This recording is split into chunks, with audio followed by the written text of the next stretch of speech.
चलिए स्टार्ट करते हैं। सभी को गुड मॉर्निंग। आज बिहार पुलिस का प्रैक्टिस सेट नंबर 2 देखेंगे। स्टडी बोर्ड का प्रैक्टिस सेट है जो अमित सर लाए थे ना, वो उसी का प्रैक्टिस सेट नंबर 2 है। जो न्यू पूर्णतः जो है न्यू पैटर्न पे आधारित प्रैक्टिस सेट है। इसका फर्स्ट प्रैक्टिस सेट हम करवा दिए थे, आज प्रैक्टिस सेट नंबर 2 देखेंगे। ठीक है, तो चलिए प्रैक्टिस सेट नंबर 2 स्टार्ट करते हैं। और अगर आपको इसका PDF चाहिए, जो क्लास देखे इसका डिस्क्रिप्शन चेक कीजिएगा, लिंक पे क्लिक करके ज्वाइन कर लीजिए टेलीग्राम चैनल। उस पर इसका प्रैक्टिस सेट का जो है PDF 6 तक डाला हुआ है। तो आप लोग जो भी लोग नहीं जुड़े हैं, जुड़ जाइए टेलीग्राम चैनल से, आपको 6 प्रैक्टिस सेट मिल जाएगा। चलिए practice set number Bihar police practice set number 2 start करते हैं। आप लोग आंसर बताइएगा और क्लास को पूरा जरूर देखिएगा, तभी जो है ना क्वेश्चन ये आपको याद होगा और पता चलेगा कौन सा क्वेश्चन कौन किस प्रकार के पूछा गया है। तो चलिए स्टार्ट करते हैं प्रैक्टिस सेट नंबर 2। देखिए पहला क्वेश्चन क्या है, तो पहला क्वेश्चन ही क्या है, इंग्लिश का क्वेश्चन। देखिए कह रहा है कि pick out the correct option. यहाँ पे कह रहा है कि इसमें चूजना है कि चूज करना है, मतलब चूज करना है कि कौन सा ऑप्शन जो है ना करेक्ट है।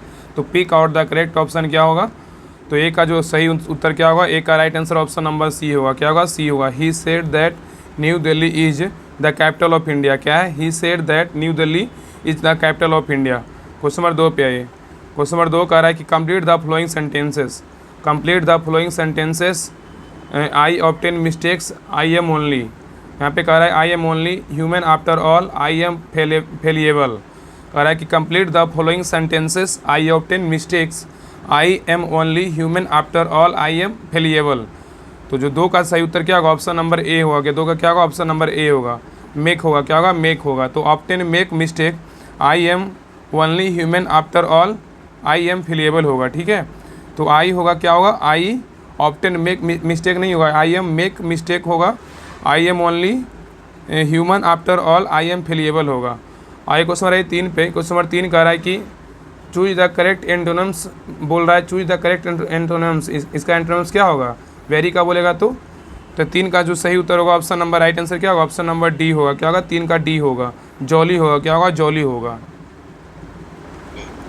आइए क्वेश्चन नंबर आइए। जॉली मतलब होता है ना खुश या प्रसन्नचित होता है। ठीक है, खुश या प्रसन्नचित होता है, याद रखिएगा। आइए क्वेश्चन नंबर 4 पे। क्वेश्चन नंबर 4 कह रहा है कि चूज द वर्ड। कह रहा है choose the word opposite in the meaning to the given word jittery. कह रहा है choose the word opposite in the meaning to the given word jittery. तो 4 का जो राइट आंसर क्या होगा, 4 का राइट आंसर होगा ऑप्शन नंबर सी होगा। क्या होगा, बोल्ड होगा। तो jittery means feeling nervous, so that opposite of jittery be will bold. Option जो है ना बी बोल्ड क्या होगा, तो यहाँ पे बोल्ड ऑप्शन। यहाँ पे बोल्ड मीन्स मतलब डेयरिंग और one who is willing to take risk. यहाँ पे कह रहा था ना कि choose the word opposite in meaning the given word jittery, तो यहाँ पे होगा बोल्ड हो जाएगा। ठीक है, आगे क्वेश्चन में नेक्स्ट पे आइए। क्या बोले,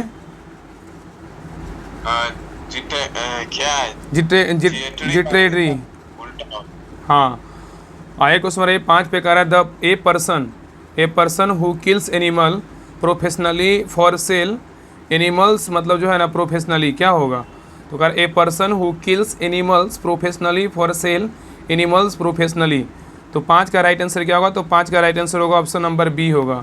मैं क्या होगा, बटचर। क्या होगा, बटचर। मतलब होता है ना कसाई होता है या तो मांस विक्रेता होता है। ठीक है, आइए क्वेश्चन नंबर 6 पे। क्वेश्चन नंबर 6 कह रहा है कि निम्नलिखित में से शुद्ध भाग को छाटिए। ये तो क्वेश्चन को पक्का रहेगा। इसमें कह रहा है कि कौन सा जो है ना सही वर्ड जो है शब्द लिखा हुआ है, सही अर्थ लिखा हुआ है सही तरीके से, और इसमें कौन होगा, तो 6 का जो सही उत्तर होगा ऑप्शन नंबर ए होगा। क्या होगा, ए होगा। नेताजी को आज वहाँ जाना है। क्या है, बिल्कुल ये क्या है, सही है। एक बिल्कुल क्या है, तो सही है। नेताजी को आज वहाँ जाना है, क्या है, बिल्कुल क्या है, तो सही है। ठीक है, आइए क्वेश्चन नंबर आइए 7 पे। क्वेश्चन नंबर 7 कह रहा है कि नीचे दिए गए विकल्पों में से तत्सम शब्द का चयन कीजिए। कह रहा है नीचे दिए गए विकल्पों में से तत्सम शब्द का चयन कीजिए। तो 7 का आंसर क्या होगा, तो 7 का जो सही उत्तर होगा ऑप्शन नंबर डी होगा, आश्चर्य होगा। क्या होगा, आश्चर्य होगा। आइए क्वेश्चन नंबर 8 पे कह रहा है कि राजमहल। कह रहा है कि राजमहल में कौन सा समास है, बताइए। राजमहल में जो है कौन सा समास है, तो 8 का जो सही उत्तर होगा ऑप्शन नंबर ए, तत्पुरुष समास है। क्या है, तत्पुरुष समास है। आइए क्वेश्चन नंबर 9 पे कह रहा है आस्तीन का साफ होना। आस्तीन का साफ होना मुहावरे का सही अर्थ क्या है, बताइए। आस्तीन का साफ होना मुहावरे का सही अर्थ क्या है, तो इसका जो ऑप्शन इधर है, ये आस्तीन का साफ होना क्या इसका अर्थ क्या होता है, option number C the right answer, विश्वघाती होना। क्या होगा, विश्वघाती होना। क्या देखिएगा क्या है, तो आस्तीन का साफ होना क्या होगा, तो विश्वघाती होना। ठीक है, याद रखिएगा। आगे क्वेश्चन नंबर 10 पे, क्वेश्चन नंबर 10 कह रहा है कि तवर्ग, कह रहा है तवर्ग का उच्चारण मुंह के किस भाग से होता है, बताइए। तवर्ग का जो उच्चारण होता है ना, मुंह के किस भाग से होता है, बताइए क्या होगा। तो 10 का जो सही उत्तर होगा ऑप्शन नंबर सी होगा, दंत से होता है। क्या होता है, दंत से होता है। तो दंत मतलब होता है ना, मतलब यहाँ पे दंत मतलब जो यहाँ पे तवर्ग बोलेंगे ना, यहाँ पे तवर्ग होगा, यहाँ पे बोलेगा तो जो है मतलब होता है क होता है, यहाँ पे मतलब होता है ना, क होता है, ख होता है, ग होता है, घ होता है, अड़ा होता है, ये कंठ का स्पर्श करते हैं, ठीक है, याद रखिएगा।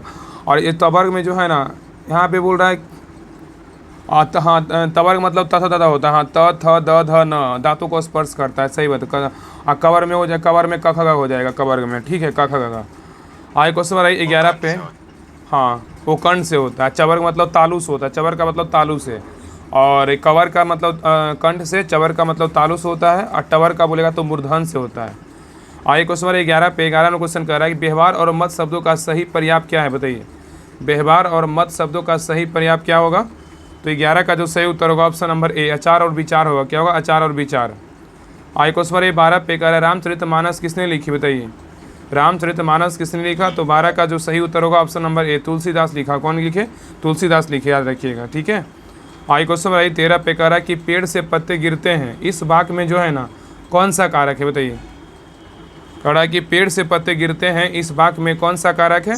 तो 13 का जो सही उत्तर होगा ऑप्शन नंबर डी, अपादन होगा। क्या होगा, अपादन, ठीक है, अपादन होगा। तो पेड़ से पत्ते गिरते हैं, वाक्य में जो है ना अपादन कारक है। क्या, अपादन कारक है। आगे क्वेश्चन नंबर 14 पे कह रहा है कि घड़ों का पानी पड़ जाना, घड़ों का जो है ना, कह रहा है घड़ों का पानी जो है, घड़ों का पानी पड़ना मतलब मुहावरे का सही अर्थ कौन सा होगा, बताइए। घड़ों का पानी पड़ना बोले तो यहाँ पे क्या होगा, 14 का आंसर ऑप्शन नंबर सी होगा, अत्यंत लज्जित होना। क्या होता है, अत्यंत लज्जित होना। तो यहाँ घड़ों का पानी पड़ जाना क्या होता है, अत्यंत लज्जित होना, ठीक है। आगे क्वेश्चन नंबर 15 पे, क्वेश्चन 15 कह रहा है कि अंशुमाली शब्द का परिभाषित शब्द कौन सा, बताइए। अंशुमाली शब्द का परिभाषित शब्द कौन सा होगा। तो 15 का सही उत्तर क्या होगा, ऑप्शन नंबर सी। क्या है, तो सूरज है। क्या है, सूरज है। तो अंशुमाली का सही शब्द क्या होगा, तो सूरज होगा। क्या होगा, सूरज होगा। सूरज भी होगा, दिनकर भी होगा, दिवाकर भी होगा, भानु भी होगा, भास्कर होगा, आँख, आदित्य और दिनेश, मित्र, मार्तंड, मंदार, पतंग, विहंगम, रवि, प्रभाकर, अरुण, सूरज, भगवत, ये सब क्या है, तो अंशुमाल का परिभाषित शब्द है, ठीक है। आगे क्वेश्चन नंबर 16 पे देखिए, 16 जो है ना इसको मिलान करना है, सम्मिलित करना है। देखिए यहाँ पे दिया हुआ है वेद दिया हुआ, उसका मतलब क्या क्या जो है ना उसका उद्देश्य था, महिमा था, उसके बारे में दिया हुआ है, क्या उसका कथी है। देखिए अर्थावेद का बोलेगा तो देखिए मिलाते हैं, अर्थावेद का बोलेगा तो क्या हो जाएगा, अर्थावेद का हो जाएगा औषधियों से संबंधित था। कौन सा वेद, औषधियों से संबंधित बोलेगा तो कौन सा वेद था, तो अर्थावेद था, ठीक है। अ से औषधि, अ से अर्थावेद, याद रखिएगा, ठीक है। अगर यहाँ पे बात करें ऋग्वेद का, क्या हो जाएगा, ऋग्वेद का हो जाएगा ईश्वर की महिमा। ईश्वर का जो महिमा है ना किस वेद में वर्णित है, तो ऋग्वेद में, ठीक है। और यजुर्वेद का बात करें, यजुर्वेद का मतलब किसका वर्णन है, तो यजुर्वेद में जो हो जाएगा बलिदान का वर्णन है। क्या, बलिदान विधि का वर्णन है। और सामवेद का बात करेगा, सामवेद में किसका, संगीत का वर्णन है। इसको संगीत का वेद किसको बोलते हैं, सामवेद को बोलते हैं। तो इसका 16 का जो सही उत्तर होगा ऑप्शन नंबर ए होगा, 3, 1, 2, 4। तो बलिदान का औषधियों का संबंधित बोलेगा कौन सा वेद है, तो औषधियों से संबंधित अर्थवेद है। और ईश्वर की महिमा बोलेगा तो ऋग्वेद होगा, और बलिदान विधि बोलेगा तो यजुर्वेद होगा, और संगीत का बोलेगा तो सामवेद को कहते हैं, सबको पता है। आगे क्वेश्चन 17 पे कह रहा है किस गुप्तकालीन शासक को कविराज कहा जाता है, बताइए। किस गुप्तकालीन शासक को कविराज कहा जाता है, तो क्या होगा, तो 17 का सही उत्तर होगा क्या, 17 का राइट आंसर होगा ऑप्शन नंबर ए होगा, समुद्रगुप्त को। क्या है, समुद्रगुप्त को जो है ना भारत के मतलब शासक का कविराज बोलते हैं, ठीक है। तो समुद्रगुप्त को एक अच्छा राजा होने के अतिरिक्त एक अच्छा कविराज तथा संगीतज्ञ भी था। उसे कला मर्म में भी माना जाता है। और प्रमाग प्रशस्ति मतलब जो है ना प्रयाग प्रशस्ति में इसके उपलब्धियों का वर्णन किया गया है समुद्रगुप्त को। Question number 17, 18। चलिए 18 में क्वेश्चन देखिए, कह रहा है में से कौन सा जो है निगम सही सुमृत नहीं है। इसमें कह रहा है कौन सा जो है निगम गलत है। देखिए इसको पहले देखते हैं। देखिए पानीपत का जो प्रथम युद्ध हुआ था 1526 में, बिल्कुल क्या है, सही है। पानीपत का जो प्रथम युद्ध हुआ था 1526 में हुआ था, बिल्कुल सही है। और खानवा का युद्ध हुआ था कब हुआ था, 1527 में हुआ था, बिल्कुल क्या है, सही है। और घाघरा का बोलेगा तो घाघरा का युद्ध कब हुआ था, 1529 में हुआ था, बिल्कुल क्या है, सही है।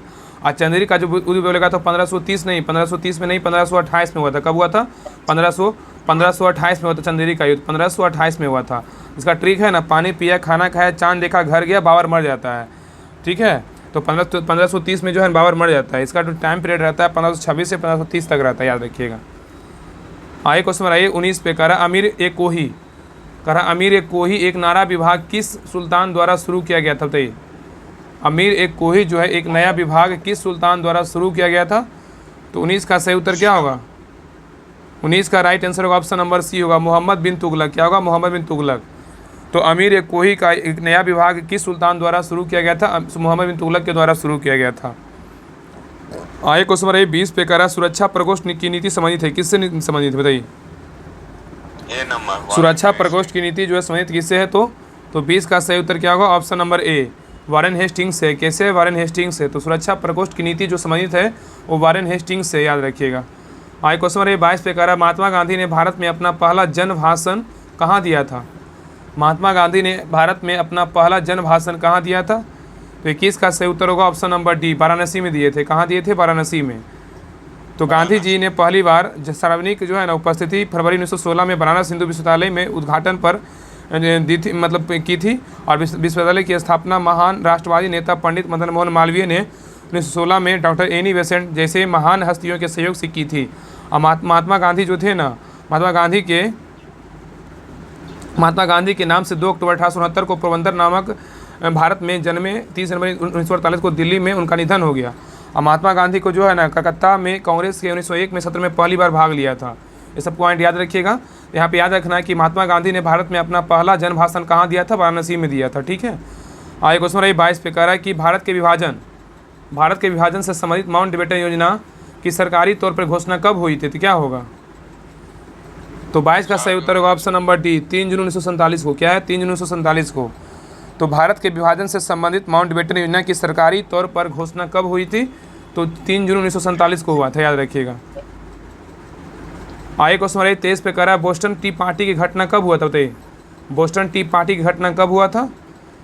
तो 23 का सही उत्तर होगा ऑप्शन नंबर बी, 16 दिसंबर 1773 को हुआ था। 16 दिसंबर 1773 को हुआ था। तो बोस्टन चाय पार्टी घटना 16 दिसंबर 1773 की रात में को हुई थी। और जो 1775 में अमेरिकी क्रांति की शुरुआत से कुछ साल पहले की बात है। ठीक है, याद रखिए बोस्टन टी पार्टी घटना का शुरुआत कब हुआ था? तो 16 दिसंबर 1773 को हुआ था। आगे क्वेश्चन नंबर 14 पे कह रहा है कि भारतीय अर्थव्यवस्था के उदारीकरण का अग्रदूत किसको कहा जाता है? बताइए, क्या होगा? भारतीय तो भारतीय अर्थव्यवस्था के उदारीकरण का अग्रदूत किसे कहते हैं? तो 24 का सही उत्तर होगा ऑप्शन नंबर ए, डॉक्टर मनमोहन सिंह। किसको कहते हैं? डॉक्टर मनमोहन सिंह को। तो भारतीय अर्थव्यवस्था के उदारीकरण का अग्रदूत किसे कहा जाता है? डॉक्टर मनमोहन सिंह को कहा जाता है। आगे क्वेश्चन नंबर 25 पे देखिए, इसमें कह रहा है मिलाना है। इसमें कह रहा है सम्मिलित कीजिए। देखिए इसको मिलाते हैं। भिलाई, देखिए सूची 1 दिया हुआ है, सूची 2 दिया, मिलाना है। तो भिलाई बोलेगा कहाँ है? तो कहाँ है? छत्तीसगढ़ में। भिलाई कहाँ है? तो छत्तीसगढ़ में स्थित है। अब बोकारो कहाँ है? तो बोकारो बोलेगा तो बोकारो कहाँ स्थित है? बोकारो कारखाना जो झारखंड में है। कहाँ है? झारखंड में स्थित है। ठीक है, बोकारो झारखंड में है। और दुर्गापुर कहाँ है? तो पश्चिम बंगाल में। कहाँ है? दुर्गापुर पश्चिम बंगाल में है। और राउरकेला बोलेगा तो कहाँ है? उड़ीसा में। राउरकेला बोलेगा तो उड़ीसा में। याद रखिएगा ना, भिलाई जो है इस्पात संयंत्र जो छत्तीसगढ़ में स्थित है, ये रूस की सहायता से जो है ना बनाया गया था, स्थापना किया गया था। ठीक है, तो भिलाई इस्पात संयंत्र छत्तीसगढ़ के भिलाई में स्थित एक इस्पात कारखाना है। इस संयंत्र की स्थापना सोवियत संघ की सहायता से 1955 में हुआ था। और इस कारखाने की स्थापना दूसरी पंचवर्षीय योजना में 56 से 61 के बीच हुआ था। ठीक है, और राउरकेला जो स्टील प्लांट है ये उड़ीसा में जो है इसका जो स्थापना हुआ था, राउरकेला जर्मनी की सहायता से स्थापना किया गया था राउरकेला का। और इसका जो स्थापना हुआ था ना राउरकेला का, यहाँ पे याद रखिए राउरकेला का स्थापना कब हुआ था? 1959 में हुआ था। कब हुआ था? 1959 में स्थापना हुआ था। अब देखिए, आइए देखिए दुर्गापुर का बात करें। दुर्गापुर जो है ना ये पश्चिम बंगाल में स्थित है। और दुर्गापुर बोलेगा तो जो है ना ब्रिटेन की सहायता से स्थापना किया गया था। किसकी सहायता से? ब्रिटेन की सहायता से स्थापना किया गया था। और इसका जो स्थापना हुआ था, इसका भी स्थापना 1959 में हुआ था। ठीक है, तो दुर्गापुर का भी स्थापना 1959 में हुआ था। तो ब्रिटेन की सहायता से स्थापना किया गया था। अगर बात करें एक और बच गया बोकारो का, तो बोकारो का जो है ना, बोकारो जो है ये इस्पात कारखाना कहाँ है? तो झारखंड में है। और इसका जो है ना यह क्षेत्र में चौथा इस्पात कारखाना था। यह जो है सोवियत संघ के सहयोग से 1965 में स्थापना हुआ था। बोकारो जो है सोवियत संघ की सहायता से 1965 में स्थापना हुआ था, याद रखिएगा। तो भिलाई बोलेगा छत्तीसगढ़ में है, बोलेगा तो कहाँ है? भिलाई छत्तीसगढ़ में है। बोकारो बोलेगा तो झारखंड में है। दुर्गापुर पश्चिम बंगाल में है। राउरकेला उड़ीसा में। ठीक है, आगे क्वेश्चन आइए नेक्स्ट पे। चलिए क्वेश्चन आइए, देखिए यहाँ इसका राइट आंसर क्या था? इसका राइट आंसर क्या था? तो इसका सही उत्तर ऑप्शन नंबर बी निकल जाएगा। ठीक है, 1 2 4 3। ठीक है, आइए क्वेश्चन नंबर 26 पे। क्वेश्चन नंबर 26 कर रहा है 1944 में गांधीवादी योजना को प्रतिपादित किया था। किसने किया था? बताइए, 1944 में गांधीवादी योजना को प्रतिपादित किसने किया था? बताइए क्या होगा? तो 26 का सही उत्तर क्या होगा? Option number D, Shriman Narayan Agarwal ने। क्वेश्चन किसने किया था? श्रीमन नारायण अग्रवाल ने किया था। आइए क्वेश्चन 27 पे कह रहा है कि नरसिम्हन समिति का संबंध किससे है? बताइए, नरसिम्हन समिति का जो संबंध है वो किससे है? तो 27 का जो सही उत्तर होगा ऑप्शन नंबर सी होगा, बैंकिंग संरचना सुधारों से। क्या है? बैंकिंग संरचना सुधारों से, याद रखिएगा। आइए क्वेश्चन 28 पे कह रहा है कि देश की निम्नलिखित मिट्टियों में से किसे स्वतः कृषि मिट्टी कहा जाता है? बताइए किसको कहा जाता है? कह रहा है देश की निम्नलिखित मिट्टियों में से किसे स्वतः कृषि मिट्टी कहा जाता है? तो 28 का सही उत्तर होगा ऑप्शन नंबर सी होगा। 28 का क्या होगा? ऑप्शन नंबर सी, कपासी काली मिट्टी। क्या है? कपासी काली मिट्टी, याद रखिएगा। आइए क्वेश्चन नंबर 29 पे, क्वेश्चन 29 कह रहा है कि कौन सी नदी रिफ्ट घाटी या भ्रंश द्रोणी से होकर बहती है? बताइए कौन सी नदी है? कह रहा है कौन सी नदी जो है रिफ्ट घाटी भ्रंश द्रोणी से होकर बहती है? तो 29 का सही उत्तर होगा ऑप्शन नंबर ए, नर्मदा बहता है। कौन बहता है? नर्मदा बहता है। आगे क्वेश्चन नंबर 30 पे कह रहा है निम्नलिखित, हाँ आगे कह रहा है कि निम्नलिखित युग्मों में से किसका सुमेल नहीं है? इसमें कह रहा है कौन सा जो है ना गलत है। देखिए इसको मिलाते हैं, कौन सा गलत है। देखिए इसमें कह रहा है बमडीला दर्रा कहाँ है? अरुणाचल प्रदेश में स्थित है, बिल्कुल क्या है? तो सही है। नाथुला दर्रा कहाँ है? तो सिक्किम में, बिल्कुल सही है। अब भोरघाट दर्रा कहाँ है? बताइए भोरघाट कहाँ होगा? भोरघाट दर्रा बोलेगा तो ये जो है ना, ये क्या है? हिमाचल प्रदेश है, बिल्कुल क्या है? गलत है। ठीक है, ये गलत है। यह जो है ना पुणे और मुंबई के बीच कनेक्टिविटी प्रदान करता है, मतलब मुंबई और पुणे के बीच स्थित है भोरघाट दर्रा। ठीक है, और पालघाट दर्रा बोलेगा तो कहाँ है? तो केरल में। जिसका राइट आंसर क्या होगा? ऑप्शन नंबर सी गलत है। ठीक है, याद रखिएगा। आइए क्वेश्चन नंबर 31 पे कह रहा है निम्नलिखित ज्वालामुखियों में से किसे भूमध्य सागर का प्रकाश स्तंभ कहते हैं? किसको कहते हैं? तो अष्टमबोली। क्या होगा? अष्टमबोली। ठीक है, अष्टमबोली। 31 का राइट आंसर क्या होगा? ऑप्शन नंबर सी होगा, अष्टमबोली कहते हैं भूमध्य सागर का प्रकाश स्तंभ। आगे देखिए, इसमें सुनिश्चित कीजिए, इसमें झील दिया हुआ है, अवस्थिति दिया हुआ है। कौन सा झील कहाँ अवस्थित है? देखिए इसको मिलाते हैं। अष्टमुड़ी झील बोलेगा तो कहाँ है? अष्टमुड़ी झील बोलेगा तो केरल में है। कहाँ है? केरल में है। कहाँ है? केरल में है। कहाँ है? केरल में है। पुलिकट झील बोलेगा तो कहाँ है? पुलिकट झील बोलेगा तो कहाँ है? तो तमिलनाडु आंध्र प्रदेश में भी स्थित है। ठीक है, रूपकुंड झील बोले कहाँ है? रूपकुंड झील बोलेगा तो रूपकुंड झील कहाँ है? बताइए। उत्तराखंड। रूपकुंड झील बोलेगा उत्तराखंड में। कहाँ है? उत्तराखंड, बिल्कुल सही है। रूपकुंड झील कहाँ है? तो उत्तराखंड में है। और सूरजकुंड झील कहाँ है? तो ये हरियाणा में। कहाँ है? हरियाणा में। ठीक है, तो अष्टमुड़ी झील बोलेगा तो केरल में होगा। पुलिकट झील बोलेगा तो तमिलनाडु आंध्र प्रदेश में है। और रूपकुंड बोलेगा तो रूप जो है ना रूपकुंड बोलेगा उत्तराखंड में है। और सूरजकुंड बोलेगा तो कहाँ है? हरियाणा में। रूप देके क्या करते हैं? उत्तर देते हैं। तो रूपकुंड बोलेगा तो उत्तराखंड। ठीक है, और सूरज बोलेगा तो हरियाणा। आइए क्वेश्चन नंबर 28, इसका सही उत्तर क्या होगा? बताइए कितना नंबर क्वेश्चन था? 32 का राइट आंसर क्या होगा? 32 का ऑप्शन नंबर बी होगा। क्या होगा? बी होगा। आइए क्वेश्चन 33 पे कह रहा है कितने भारतीय प्रदेशों से होकर कर्क रेखा, कह रहा है कितने भारतीय प्रदेशों से होकर कर्क रेखा गुजरती है? कितने है? बताइए क्या होगा? इसका सही उत्तर क्या होगा? ऑप्शन नंबर क्या होगा? तो बी, 8 राज्यों से गुजरता है। कितने राज्यों से? 8 राज्यों से गुजरता है। ठीक है, याद रखिए 8 राज्यों से गुजरता है। आगे क्वेश्चन नंबर 34 पे कह रहा है कि निम्नलिखित में से कौन सा एक सुमेलित नहीं है? इसमें कौन सा इसमें गलत है? देखिए बिहू कहाँ का? असम का, बिल्कुल क्या है? सही है। और ओनम कहाँ का है? आंध्र प्रदेश का है। क्या है? तो बिल्कुल क्या है ये? क्या होगा? बताइए। गलत है। और ओनम क्या है? तो ये जो है ना ओनम क्या है? आंध्र प्रदेश का, बिल्कुल गलत है। आंध्र प्रदेश का नहीं होगा। ओनम कहाँ का है? तो केरल का है। कहाँ है? ओनम कहाँ का है? केरल का है। हाँ बिल्कुल सही, ओनम कहाँ का है? केरल का है। और नागालैंड का बोलेगा तो कौन है? आगामी है, बिल्कुल सही है। और सिक्किम का बोलेगा तिब्बती है। ठीक है, तिब्बती बोलेगा सिक्किम का, आगामी बोलेगा तो नागालैंड का, और बिहू बोलेगा असम का, और केरल बोलेगा तो ओनम जो है केरल का, ना कि आंध्र प्रदेश का है। ठीक है, याद रखिएगा। आगे क्वेश्चन 35 पे कह रहा है सूर्य से पृथ्वी की दूरी, कह रहा है कि सूर्य से पृथ्वी की दूरी कितनी है? बताइए क्या होगा? तो 35 का सही उत्तर होगा ऑप्शन नंबर डी होगा। क्या होगा? 149.6 मिलियन किलोमीटर। तो सूर्य से पृथ्वी की औसत दूरी है, तो सूर्य से पृथ्वी की दूरी कितनी है? तो 149.6 मिलियन किलोमीटर है। आगे क्वेश्चन नंबर 36 पे करा इन व्यक्तियों में से कौन कैबिनेट मिशन का सदस्य नहीं था? बताइए करा इन व्यक्तियों में से कौन जो है कैबिनेट मिशन का सदस्य नहीं था?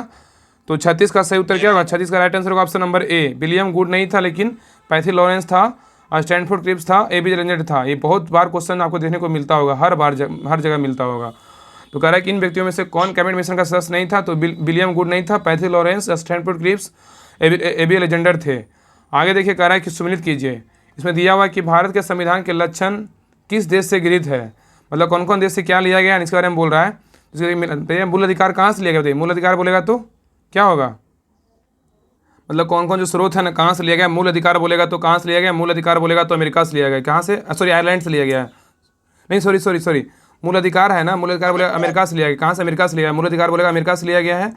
और शासन की संसदीय प्रणाली कहाँ से लिया गया? बताइए क्या होगा? ये यूके से लिया गया। कहाँ से? ब्रिटेन से लिया गया है। ठीक है, तो मूल अधिकार बोलेगा अमेरिका से लिया गया, शासन की संसदीय प्रणाली कहाँ से लिया गया, यूके से लिया गया। आपात उपबंध कहाँ से लिया गया, आपात उपबंध बोलेगा तो जर्मनी से लिया गया है, आपात आता है तो जलता है, ठीक है, जर्मनी से लिया गया है। और राज्य के नीति निर्देशक तत्व बोलेगा तो कहाँ से लिया गया है, तो आयरलैंड से लिया है। कहाँ से, आयरलैंड से, याद रखिएगा। तो मूल अधिकार बोलेगा तो अमेरिका से, संसदीय शासन प्रणाली बोलेगा तो यूके से, आपात उपबंध बोलेगा जर्मनी से, और राज्य की नीति निर्देशक तत्व बोलेगा तो कहाँ से लिया गया, आयरलैंड से लिया गया है। तो इसका सही उत्तर क्या होगा, ऑप्शन नंबर सी होगा, ठीक है, सी होगा। आगे क्वेश्चन आइए 38 पे कह रहा है सभी व्यक्ति, कह रहा है कि सभी व्यक्ति पूर्णतः और समान रूप से मानव है, यह सिद्धांत जाना जाता है किससे, बताइए। समाजवाद। तो 38 का, सी नंबर। हाँ 38 का राइट आंसर होगा ऑप्शन नंबर ए होगा, ठीक है। सार्वभौमिकता, क्या है, सार्वभौमिकता। कह रहा है कि सभी व्यक्ति पूर्णतः और समान जो है ना रूप से मानव है, यह सिद्धांत जाना जाता है। तो सार्वभौमिकता है, क्या है, सार्वभौमिकता है, ठीक है, याद रखिएगा। आगे क्वेश्चन 39 पे कह रहा है व्यक्तिगत स्वतंत्रता के अधिकार के लिए, व्यक्तिगत स्वतंत्रता के अधिकार के लिए निम्नलिखित में से कौन सी रीट याचिका दायर की जा सकती है, बताइए क्या होगा। 39 का सही उत्तर होगा option number C, habeas corpus. क्या है, हैबियस कार्पस। तो कह रहा है व्यक्तिगत स्वतंत्रता के अधिकार के लिए निम्नलिखित में से कौन सी रीट याचिका दायर की जाती है, तो हैबियस कार्पस है। क्या है, हैबियस कार्पस, ठीक है। इसका मतलब होता है ना, इसका हिंदी होता है बंदी प्रत्यक्षीकरण होता है, याद रखिएगा। क्या होता है, बंदी प्रत्यक्षीकरण इसका हिंदी में होता है। तो याद रखिएगा कि मौलिक अधिकार के प्रवर्तन के लिए सर्वोच्च न्यायालय जो है अनुच्छेद 32 के तहत, और उच्च न्यायालय बोलेगा तो अनुच्छेद 226 के तहत रीट जारी कर सकते हैं, ठीक है। जिसका अर्थ आप जो है ना, क्या होता है अधिकार, मतलब जो है जिसका क्या आप क्या होता है, प्राधिकार है, बंदी प्रत्यक्षीकरण है। और बंदी प्रत्यक्षीकरण मतलब होता है हैबियस कार्पस होता है। और रीट बंदी प्रत्यक्षीकरण के शाब्दिक अर्थ शरीर के को पेश करना। इस रीट के माध्यम से अदालत किसी भी व्यक्ति को हिरासत में ले सकता है, ठीक है, याद रखिएगा। आइए क्वेश्चन नंबर 40 पे, क्वेश्चन नंबर 40 कह रहा है कि भारतीय संविधान का कौन सा अनुच्छेद, कह रहा है भारतीय संविधान का कौन सा अनुच्छेद जो है राष्ट्रपति को उच्चतम न्यायालय से परामर्श करने की शक्ति प्रदान करता है, बताइए क्या होगा।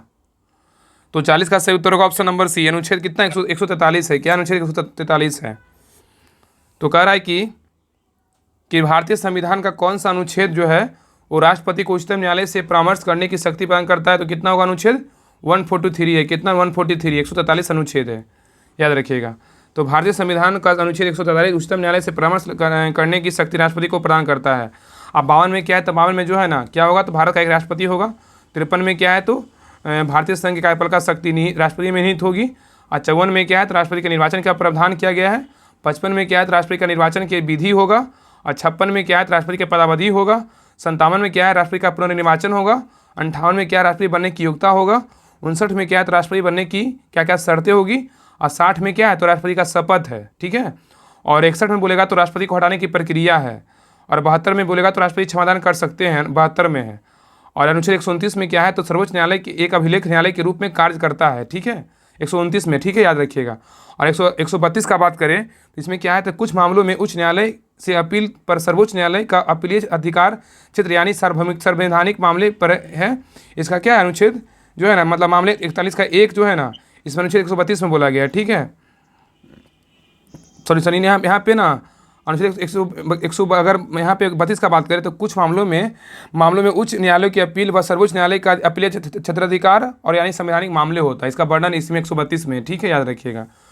आइए क्वेश्चन 41 पे कह रहा है कि निम्नलिखित में से कौन सा युग्म जो है ना सुमेलित नहीं है, बाघ आरक्षित क्षेत्र दिया हुआ है और राज्य दिया हुआ है, ठीक है। देखिए इसको देखते हैं, जो है ना सही नहीं है, मतलब कौन सा बाघ आरक्षित क्षेत्र जो है कौन सही नहीं है। तो 41 का जो बुक्सा है ना, बुक्सा बिहार में नहीं होगा, बुक्सा जो है ना बिहार में नहीं होगा। बुक्सा कहाँ है, तो बुक्सा टाइगर रिजर्व जो है ना पश्चिम बंगाल में, कहाँ है, तो पश्चिम बंगाल, वेस्ट बंगाल में, याद रखिएगा। बुक्सा कहाँ है, तो बिहार नहीं, क्या होगा, पश्चिम बंगाल होगा। दम्फा कहाँ है, दम्फा जो है ना मिजोरम में, कहाँ है, मिजोरम में है। नामेरी बोलेगा तो कहाँ है, असम में है। नामदफा बोलेगा तो कहाँ, अरुणाचल प्रदेश में स्थित है। तो नामदफा अरुणाचल प्रदेश, नामेरी असम, दम्फा मिजोरम और बुक्सा बोलेगा तो पश्चिम बंगाल में है। आइए क्वेश्चन 42 पे कह रहा है चारों आश्रमों की सर्वप्रथम चर्चा मिलती है, बताइए किसमें मिलता है। तो 42 का जो सही उत्तर होगा ऑप्शन नंबर क्या होगा, डी होगा, जवालोपनिषद में। क्या है, जवालोपनिषद में। तो चारों आश्रम की सर्वप्रथम चर्चा मिलती है, जवालोपनिषद में मिलता है। नेक्स्ट क्वेश्चन पे कह रहा है प्रतिवर्ष विश्व प्रेस स्वतंत्रता दिवस जो है ना कब मनाते हैं, बताइए क्या होगा। तो 43 का राइट आंसर होगा ऑप्शन नंबर ए होगा, 3 मई को क्या मनाते हैं, 3 मई को जो है ना विश्व प्रेस स्वतंत्रता दिवस मनाते हैं, याद रखिएगा। विश्व प्रेस स्वतंत्रता दिवस 3 मई को मनाते हैं। 21 मार्च को बोलेगा तो विश्व वानिकी दिवस, और 3 मार्च को बोलेगा तो विश्व वन्यजीव दिवस, ठीक है। और 22 मार्च को बोलेगा तो बिहार दिवस और जल दिवस मनाते हैं। और 23 मार्च को बोलेगा तो विश्व मौसम विज्ञान दिवस मनाते हैं, ठीक है, याद रखिएगा। और 24 मार्च बोलेगा तो क्या मनाते हैं, तो विश्व क्षय रोग दिवस, इसी को टीबी दिवस बोल सकते हैं। आइए क्वेश्चन नंबर 44 पे करें, यूनेस्को का मुख्यालय कहाँ है बताइए। यूनेस्को का मुख्यालय जो है कहाँ है, तो 44 का सही उत्तर क्या होगा, ऑप्शन नंबर ए पेरिस में है। कहाँ है, पेरिस में है।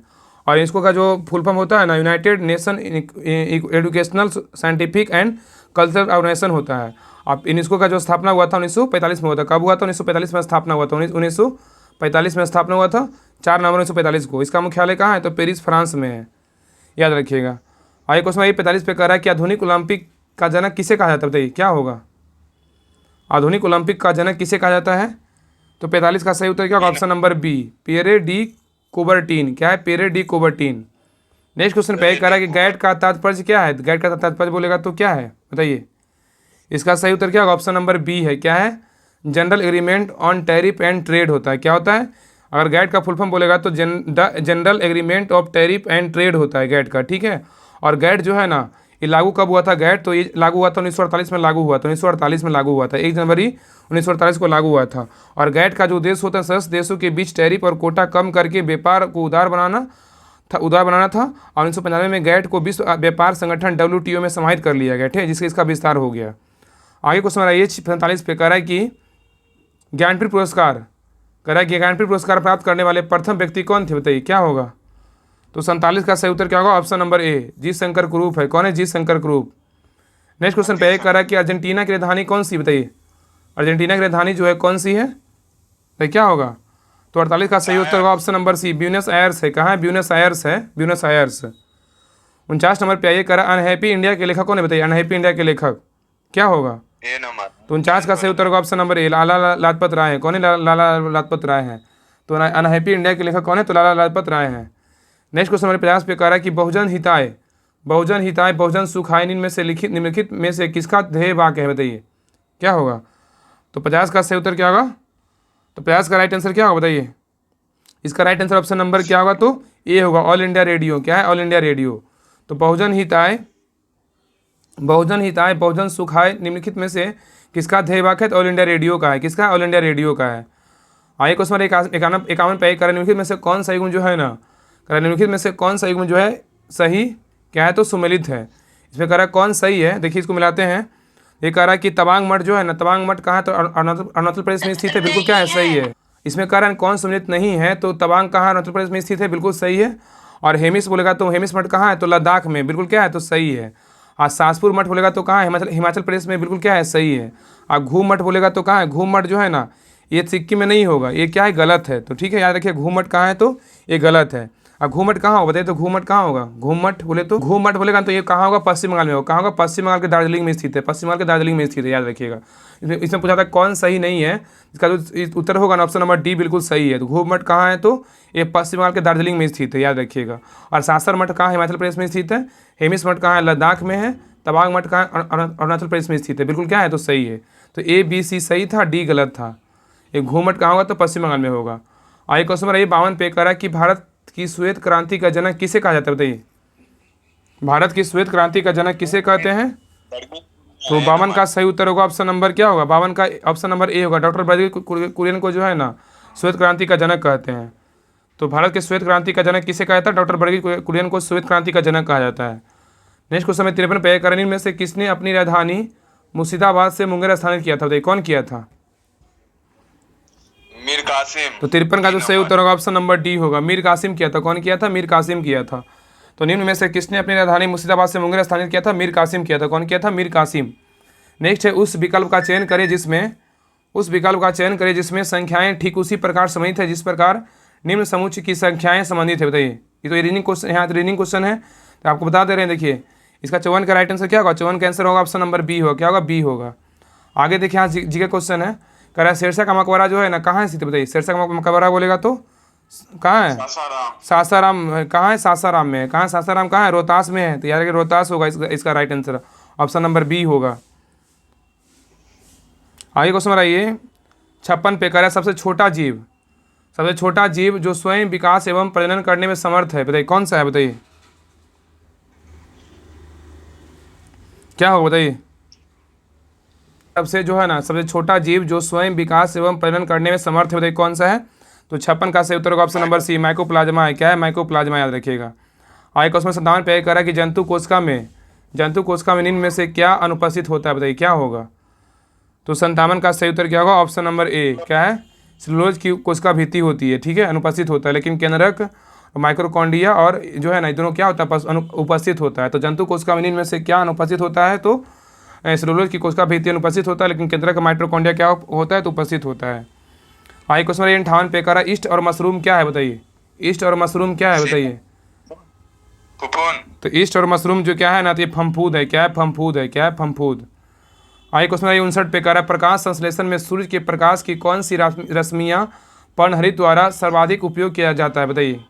कह रहा है प्रकाश संश्लेषण में सूर्य के प्रकाश की कौन सी रश्मियाँ का पर्णहरित द्वारा सर्वाधिक उपयोग किया जाता है। तो 59 का सही उत्तर क्या होगा, 59 का राइट आंसर होगा ऑप्शन नंबर डी, लाल होगा, सही है, लाल होगा। नेक्स्ट क्वेश्चन पे कह रहा है ग्लूकोज के एक अणु के ऑक्सीकरण से प्राप्त होता है कितना क्या प्राप्त होता है, ये जो है ना 38 एटीपी, क्या 38 एटीपी प्राप्त होता है। तो ग्लूकोज के एक अणु के ऑक्सीकरण से जो है ना 38 एटीपी प्राप्त होता है। नेक्स्ट क्वेश्चन पे कह रहा है कि लाल मिर्च तीखी होती है क्योंकि उसमें उपस्थित होता है, क्या उपस्थित होता है, बताइए। उपस्थित क्या होगा, तो कैप्सेसिन जो है उपस्थित होता है, याद रखिएगा, ठीक है। तो मिर्च में कैप्सेसाइन नामक कंपाउंड होता है जो इसके बीज वाले हिस्से में होता है और इसे तीखा बनाता है, ठीक है। साथ ही इस तत्व के कारण ही मिर्च की क्या होती है, प्रकृति गर्म हो जाती है। और लाइकोपीन एक वर्णक है जो फलों और सब्जियों को क्या करता है, लाल कर देता है, ठीक है, लाल रंग कर देता है। तो क्या होगा, कैप्सेसिन होगा। आगे क्वेश्चन 62 पे कह रहा है कि जीव विज्ञान की वह शाखा जिसके अंतर्गत पक्षियों का अध्ययन कहलाता है, क्या कहलाता है। पक्षियों का अध्ययन बोलेगा तो ऑर्निथोलॉजी, क्या उड़ननिकी, क्या मतलब इसको ऑर्निथोलॉजी बोल सकते हैं, ऑर्निथोलॉजी, ठीक है। तो पक्षी के विज्ञान जो है इसको बोलते हैं ऑर्निथोलॉजी बोलते हैं। जीव विज्ञान की एक शाखा जिसके अंतर्गत पक्षियों का बाह्य अंतर संरचना की वर्णन मिलता है, ठीक है। आगे क्वेश्चन 63 पे कह रहा है कि कौन से संघ में जातियों की संख्या सबसे अधिक है, बताइए क्या होगा। तो 63 का सही उत्तर क्या होगा, 63 का ऑप्शन नंबर होगा 63 का डी होगा, क्या होगा 63 का डी, ऑर्थोपोडा होगा, क्या होगा, ऑर्थोपोडा। क्वेश्चन नंबर 64 पे कह रहा है 1 ग्राम वसा के ऑक्सीकरण से कितने किलो कैलोरी ऊर्जा प्राप्त होती है, तो क्या होगा। 1 ग्राम वसा के ऑक्सीकरण से कितने किलो कैलोरी ऊर्जा प्राप्त होती है। तो 64 का सही उत्तर होगा ऑप्शन नंबर ए, 9.3 होगा, क्या होगा, 9.3 होगा। 64 का राइट आंसर ऑप्शन नंबर ए होगा, ठीक है। तो 1 ग्राम वसा के ऑक्सीकरण से 9.3 कैलोरी ऊर्जा प्राप्त होती है। आगे है कह रहा है कि यहाँ पे देखिए, कह रहा है इसमें तो रीजनिंग क्वेश्चन है, देखिए इसको बैठाना है। तो 65 का जो सही उत्तर होगा ना, 65 क्या होगा, तो 65 का राइट आंसर होगा ऑप्शन नंबर ए होगा, क्या होगा, ए होगा, क्या होगा, ए होगा। आगे देखिए जीके का क्वेश्चन है, कह रहा है कि मनुष्य की खोपड़ी में कितनी अस्थियाँ होती है, बताइए कितनी अस्थियाँ होती है। इसका सही उत्तर होगा ऑप्शन नंबर सी, 29 होता है, क्या होता है, 29 होता है। मनुष्य की खोपड़ी का बात किया है ना, तो 29 हड्डियाँ होता है, क्या होता है, 29 हड्डियाँ होता है। मनुष्य खोपड़ी और संबंधित हड्डियों में बोले 29 में जो है ना, मनुष्य की खोपड़ी में कितनी हड्डियाँ अस्थियाँ होती है, तो 29 होता है। कितना होता है, 29, मतलब कैनियन हड्डियाँ होता है 8 होता है, और कान में होता है 6 होता है, और चेहरे में 14 होता है, हायोद में मतलब कंठिका में ना 1 होता है। सबको जोड़िएगा तो 29 आ जाएगा, ठीक है। आइए क्वेश्चन बनाइए, ज़्यादा ही होगा ना, तो यहाँ पे सिर्फ खोपड़ी का बात किया है ना, खोपड़ी में जो है 29 होता है, सही है। चलिए आगे कह रहा है कैंसर, 67 नंबर क्वेश्चन कह रहा है कि कैंसर के रोग के उपचार में किस रेडियो एक्टिव पदार्थ का प्रयोग किया जाता है, बताइए क्या होगा। कह रहा है कैंसर के रोग के उपचार में किस रेडियो एक्टिव पदार्थ का प्रयोग किया जाता है। तो 67 का सही उत्तर होगा ऑप्शन नंबर ए, कोबाल्ट 60 का जो है ना प्रयोग करते हैं, कैंसर के रोग के उपचार में करते हैं। नेक्स्ट क्वेश्चन पे कह रहा है कि देखिए कह रहा है ना कि नीचे दिए गए बेन आरेख, यहाँ पे क्या है, तो देखिए यहाँ पे क्या दिया हुआ है, यहाँ पे कह रहा है ना, यहाँ पे हो जाना तो दिया भी नहीं है, एक तरह से रीजनिंग क्वेश्चन है ना, ये पढ़ दे रहे। देखिए कह रहा नीचे देखिए वेन आरेख में यदि समचतुर्भुज मनोवैज्ञानिक को निरूपित करता है और विभुज कॉर्पोरेट कर्मचारियों को निरूपित करता है और वृद्ध पिताओं को निरूपित करता है, तो कितने मनोवैज्ञानिक कॉर्पोरेट कर्मचारी लेकिन पिता नहीं है। इसका तो वेन आरेख है भी नहीं। इसका जो सही उत्तर होगा देखिए बता दे रहे, इसका आंसर होगा तो 68 का राइट आंसर क्या है, 68 का राइट आंसर होगा ऑप्शन नंबर सी होगा, ठीक है। आगे देखिए इसमें मिलान करना है, इसमें सम्मिलित करना है, सूची 1 दिया हुआ, सूची 2 दिया, इसको मिलान करना है, आप लोग बताइएगा। वाशिंग सोडा क्या होगा, वाशिंग सोडा का बोलेगा ना तो सोडियम कार्बोनेट होगा, क्या होगा, सोडियम कार्बोनेट, ठीक है। अगर यहाँ पे वाशिंग सोडा अगर नहीं रहता, खाने का सोडा रहता तो बाई कार्बोनेट होता, लेकिन यहाँ पे वाशिंग सोडा धोने का सोडा बोला है ना, तो सोडियम कार्बोनेट होगा, ठीक है। और कास्टिक सोडा का क्या होगा, कास्टिक सोडा बोलेगा तो कास्टिक सोडा का बोलेगा तो सोडियम हाइड्रोक्साइड होगा, क्या होगा, सोडियम हाइड्रोक्साइड होगा, ठीक है। और नीला थोथा क्या होगा, नीला थोथा का बोले तो नीलाथोदा कॉपर सल्फेट होगा, क्या होगा? कॉपर सल्फेट होगा। हाइपो का बोलेगा तो सोडियम थायोसल्फेट होगा, क्या होगा? Sodium thiosulphate. तो बासिंग सोडा का बोलेगा तो सोडियम कार्बोनेट, और कास्टिक सोडा का बोलेगा तो सोडियम हाइड्रोक्साइड, और नीलाथोदा का बोलेगा तो कॉपर सल्फेट, हाइपो का बोलेगा तो सोडियम थायोसल्फेट होगा। ठीक है, तो 69 का सही उत्तर क्या होगा? ऑप्शन नंबर 69 का था बी था। क्या था? B option number right answer है। आगे क्वेश्चन 70 पे कह रहा है कि भू प्रॉपर्टी द्रव्यमान प्रतिशत के रूप में निम्नलिखित में से कौन सा एक सर्वाधिक मात्रा में पाया जाता है? क्या होगा बताइए? सिलिकॉन। तो कह रहा है भू प्रॉपर्टी द्रव्यमान प्रतिशत के रूप में निम्नलिखित में से कौन सा एक सर्वाधिक मात्रा में पाया जाता है? तो 70 का सही उत्तर क्या होगा? 70 का राइट आंसर होगा ऑप्शन नंबर क्या होगा? तो बी होगा, ऑक्सीजन होगा। क्या होगा? ऑक्सीजन। ठीक है, ऑक्सीजन होगा। 71 कह रहा है कि देखिए, कह रहा है निम्नलिखित में से कौन सा एक बुलेट प्रूफ जैकेट बनाने में प्रयोग किया जाता है? कह रहा है कि निम्नलिखित में से कौन सा एक बुलेट प्रूफ जैकेट बनाने में प्रयोग करते हैं? तो 71 का सही उत्तर होगा ऑप्शन नंबर ए, रेशेदार कांच का प्रयोग जो है ना बुलेट प्रूफ जैकेट बनाने में करते हैं, याद रखिएगा। ठीक है, तो कह रहा है कि बुलेट प्रूफ जैकेट बनाने में किसका प्रयोग करते हैं? रेशेदार कांच का प्रयोग करते हैं। आगे क्वेश्चन 72 पे कह रहा है कि निम्नलिखित में से कौन सा सामान्य प्रशीतक है जिसको घरेलू प्रशीतकों में प्रयुक्त किया जा सकता है? तो क्या होगा बताइए? तो 72 का सही उत्तर होगा ऑप्शन नंबर सी होगा, फेरियन होगा। क्या होगा? फेरियन होगा। आगे क्वेश्चन 73 पे कह रहा है कि बेंजीन के लिए निम्न में से कौन सा कथन सत्य है? बेंजीन के बारे में बोल रहा है कि कौन सा कथन जो है इसमें सत्य है। देखिए इसमें कौन सही है? देखिए इनमें से 6 जो है ना, ये कह रहा है इनमें से 6 सिग्मा और 6 पाई बंद होते क्या है? बिल्कुल गलत है। और इसे आगे कह रहा है कि इनमें से 12 सिग्मा 6 पाई बंद होते क्या है? बिल्कुल क्या है? गलत है। और आगे कह रहा है इनमें से 12 सिग्मा 3 पाई बंद होते, बिल्कुल क्या है? ये सही है। तो सी बिल्कुल राइट आंसर है। तो इसमें जो है ना 12 सिग्मा होता है, 3 पाई बंद होता है, यही क्या है? सी ऑप्शन सही है। तो बेंजीन सबसे पहले सरल एरोमेटिक हाइड्रोकार्बन है। इसकी खोज 1825 में फैराडे ने किया था। ठीक है, याद रखिएगा। ये निकालने आता है बेंजीन का? 74 में क्वेश्चन कर रहा है 1 माइक्रोन बराबर होता है, बताइए कितना होता है 1 माइक्रोन बराबर? 1 माइक्रोन बराबर होता है ना, तो 74 का सही उत्तर होगा ऑप्शन नंबर सी होगा, 1/1000 मिलीमीटर होगा। तो 1 माइक्रोन बराबर 1/1000 मिलीमीटर होता है। ठीक है, आगे देखिए कह रहा है सम्मिलित करने के लिए बोल रहा है। सम्मिलित करने के लिए सूची 1 दिया हुआ है और सूची 2 दिया हुआ है, इसको मिलान करना है। इसको मिलाते हैं। देखिए कह रहा है ना कि रेडियम फ्लेमिंग का क्या होगा बताइए? रेडियम फ्लेमिंग का बोलेगा तो क्या होगा बताइए?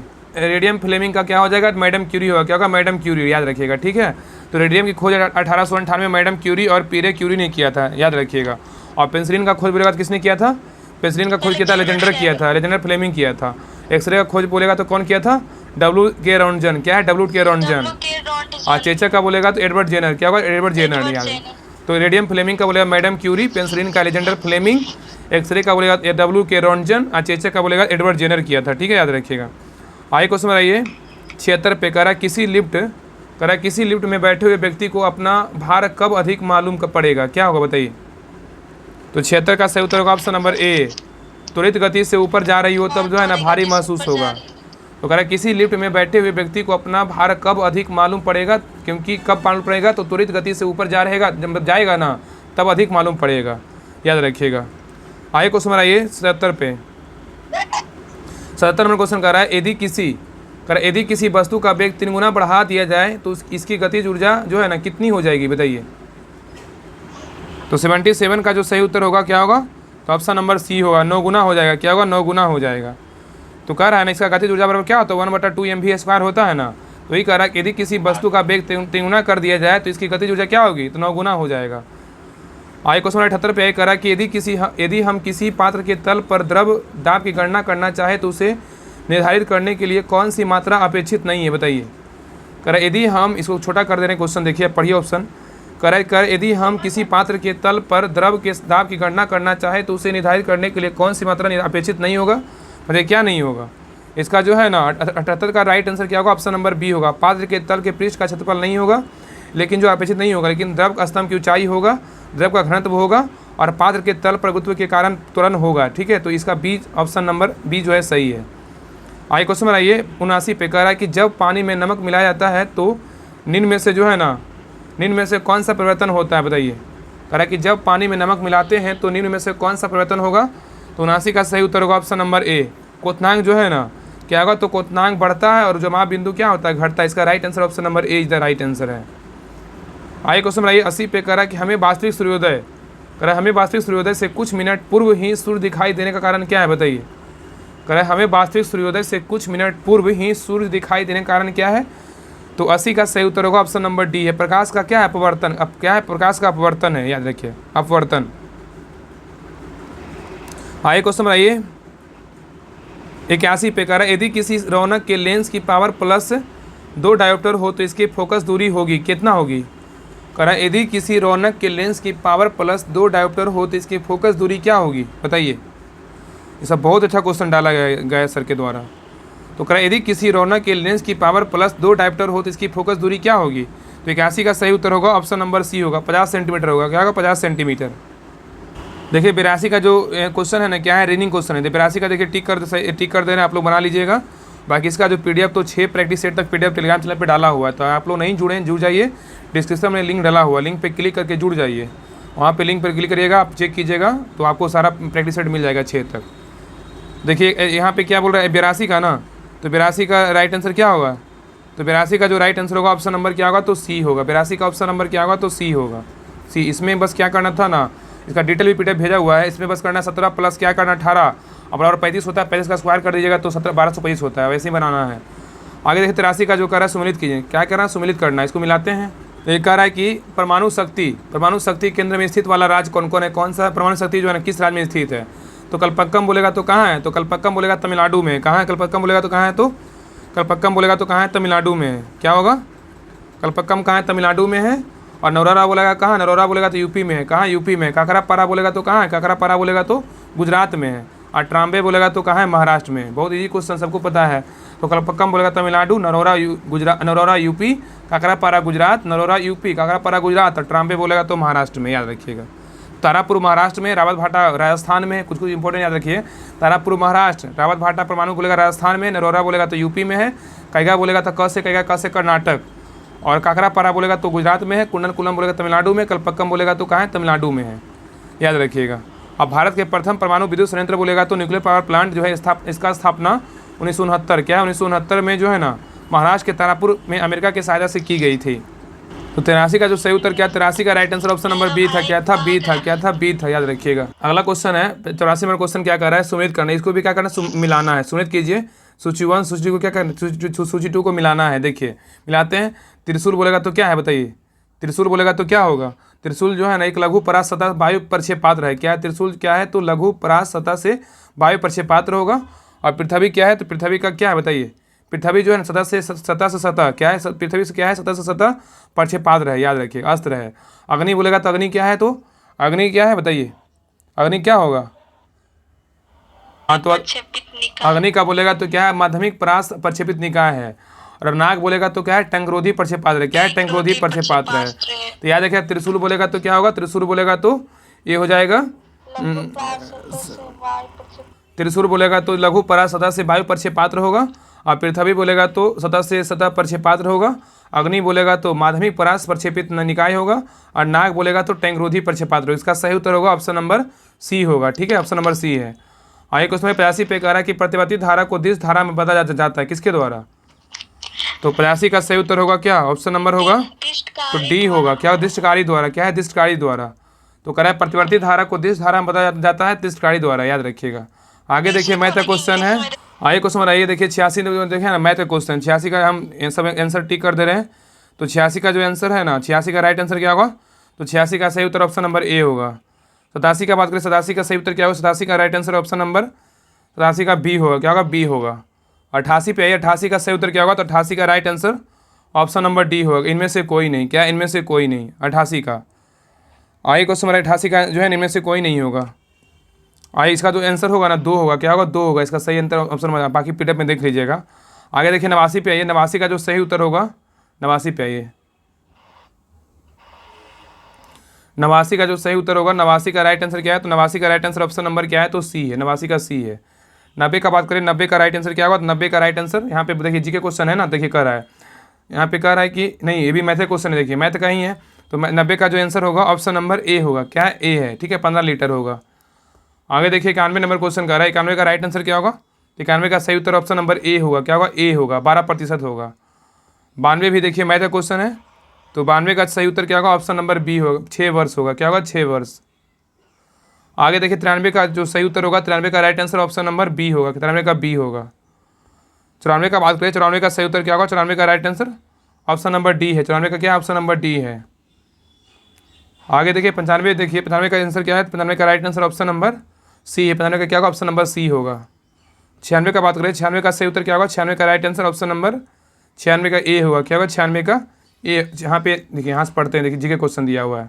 बाकी आप लोग जो है ना, बाकी जो मैथ नहीं बनेगा इसमें डिटेल दिया हुआ है, पीडीएफ तो भेजा हुआ है, आप लोग वहाँ पे देख करके बना लीजिएगा। जो नहीं बनेगा बाकी भेज दीजिएगा टेस्ट ग्रुप में। आगे देखिए क्वेश्चन नंबर 96 कह रहा है कि निम्नलिखित में से कौन सा देश आई टू यू टू ग्रुपिंग में संबंधित है। मतलब अभी जो कुछ साल पहले आया था ना, तो कह रहा है निम्नलिखित में से कौन सा देश जो है I2U2 ग्रुपिंग से संबंधित है, बताइए क्या होगा? तो 96 का जो सही उत्तर होगा क्या होगा? 96 का राइट आंसर क्या होगा? 96 का राइट आंसर होगा ऑप्शन नंबर ए। क्या है?